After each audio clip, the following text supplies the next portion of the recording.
has been to make this a non-era, to make people feel as though there's nothing they can do, nothing they can accomplish, and therefore quit doing everything. Media people seem to believe that we are living in a non-era.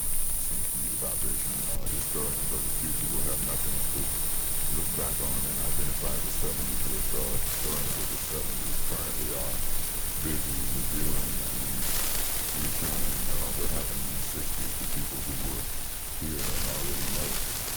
People who were previously identified as shufflers and were at other times lost in a given shuffle. Would be glad to find that the political record has been restacking that there is a new deal, not a new deal like FDR deal, but a new deal concerning people who were in the future look back on the certain non-era and say that nothing happened in the 70s. Well, if people can take up on that, which is the analysis. I have believed in my convictions and have been convicted for my beliefs, conned by the Constitution and harassed by the police.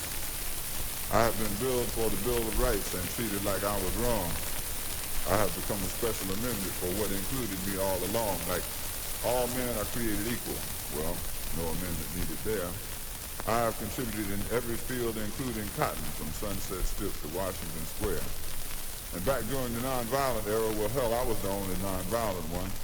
As a matter of fact, there was no nonviolence because too many rednecks had guns. There seemed to have been this pattern that a lot of folks failed to pick up on. But all black leaders who dared to stand up was in jail, in the courtroom, or gone. Picked up indiscriminately by the shock troops of discrimination to end up in jails or tied up in trials while dirty tricks soured the nation. I've been hoodwinked by professional hoods. My ego has happened to me. It'll be all right. Just keep things cool and take the people off the street. We'll settle all this at the conference table. You just leave everything to me, which gets me back to my convictions and being convicted for my beliefs. Because I believe these smiles in three-piece suits with gracious, liberal demeanor took our movement off of the streets and took us to the cleaners. In other words, we let up the pressure, and that was all part of their plan, and every day we allowed to slip through our fingers was playing right into their hands.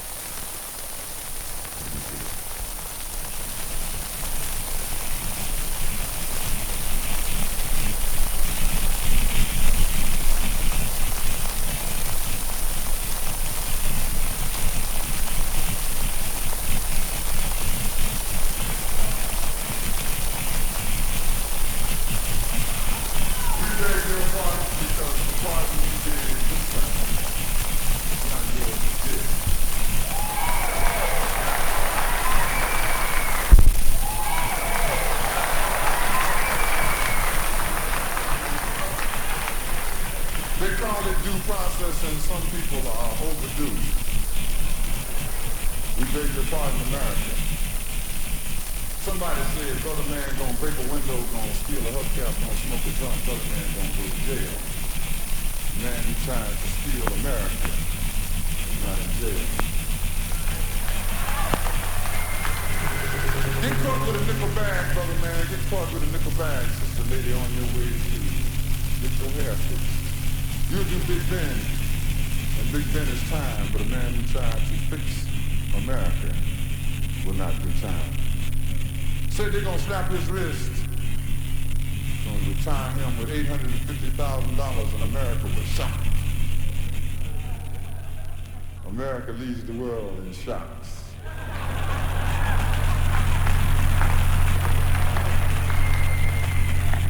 Unfortunately, America does not lead the world in deciphering the cause of shock. $850,000, they said, and the people protested, so they said, all right, we'll give them $200,000. And I said, okay, it's better. I'd like to retire with $200,000 someday. San Quentin, not San Clemente. Do not pass go directly to jail, do not collect $200,000.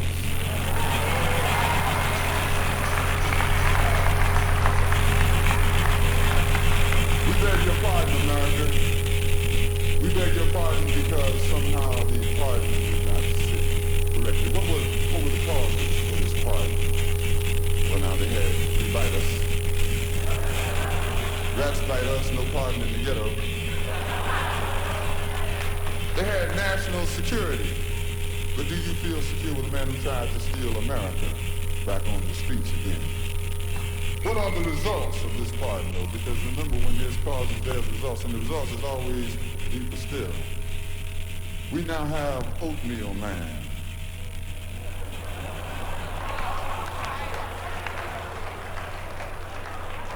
Anytime you find someone in the middle, anytime you find someone who is tepid, anytime you find someone who is lukewarm, anytime you find someone who has been in Congress for 25 years and no one ever heard of him, you've got Oatmeal Man.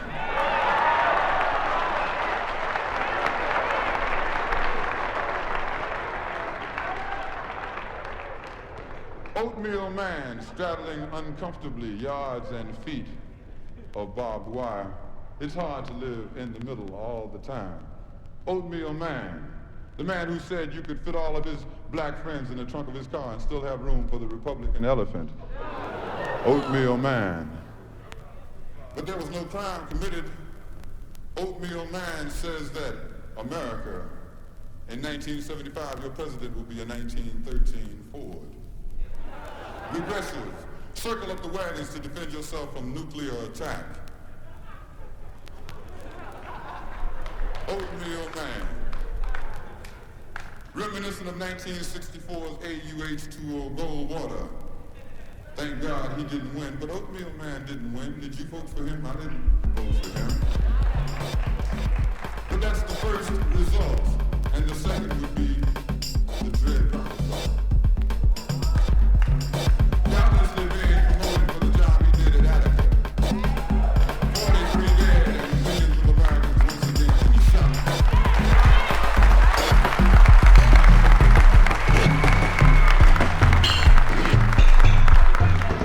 Doubtlessly being promoted for the job he did on the streets of New York City, where the witches sell the drugs that the government allows in the country, and they do time. They do life and death, or life and death behind bars, while William Shakespeare says he's going to dismiss the law. Richard actually performed his 365 years behind bars participating in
Dot dot diddy dot dot dash means damn. And the reason this has become such a common phrase in different black communities around the nation is because they're more and more things that people thought they had a handle on. It's beginning to sort of slip away from them. And they're saying, well, damn, what happened to that? Dot dot diddy dot dot dash. I'm damned if I know. For example, we started to reinvestigate astrology, found out that it was an ancient art form of science, something that we could depend on more so than walls of concrete.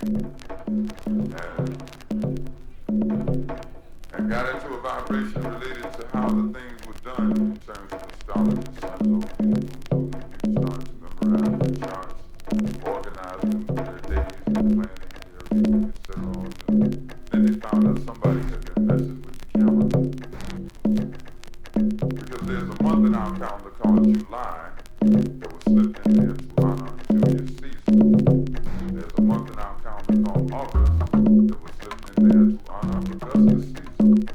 There's a month in our calendar called September, which is the seventh month. Seventh in Latin, but it is the ninth month in our calendar. People start saying, well, damn, dot, did it, dot.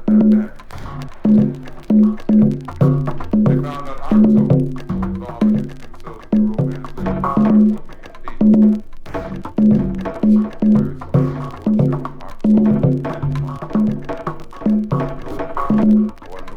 or 9, November, 11th month, they say, but yes, and he said, well,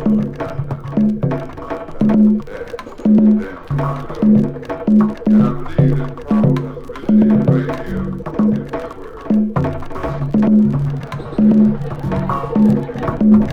Nothing personal for those of you born in February, but there is something wrong with February.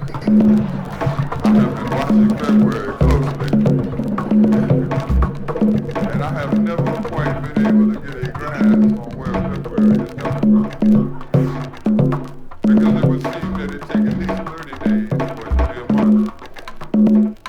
The precedent has been established by the other 11 months having all at least 30 days. February, you get 28, 3 years ago, if you make it, you get a bonus. February 29th, why don't they make that January 32nd? March 30th, because they know there's something wrong with February. They're trying to even it out where everybody dot. This is like if somebody would give you 4 weeks and say, here, you have 4 weeks with your very own. You take them home, unwrap them, you find out one of the weeks only has 5 days. It's not that you have anything against that week. It's just that you know white folks ain't gonna be no weekend. You're gonna go home Friday night, get up the next day, Monday, you're gonna have to go right back to work.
Thank you.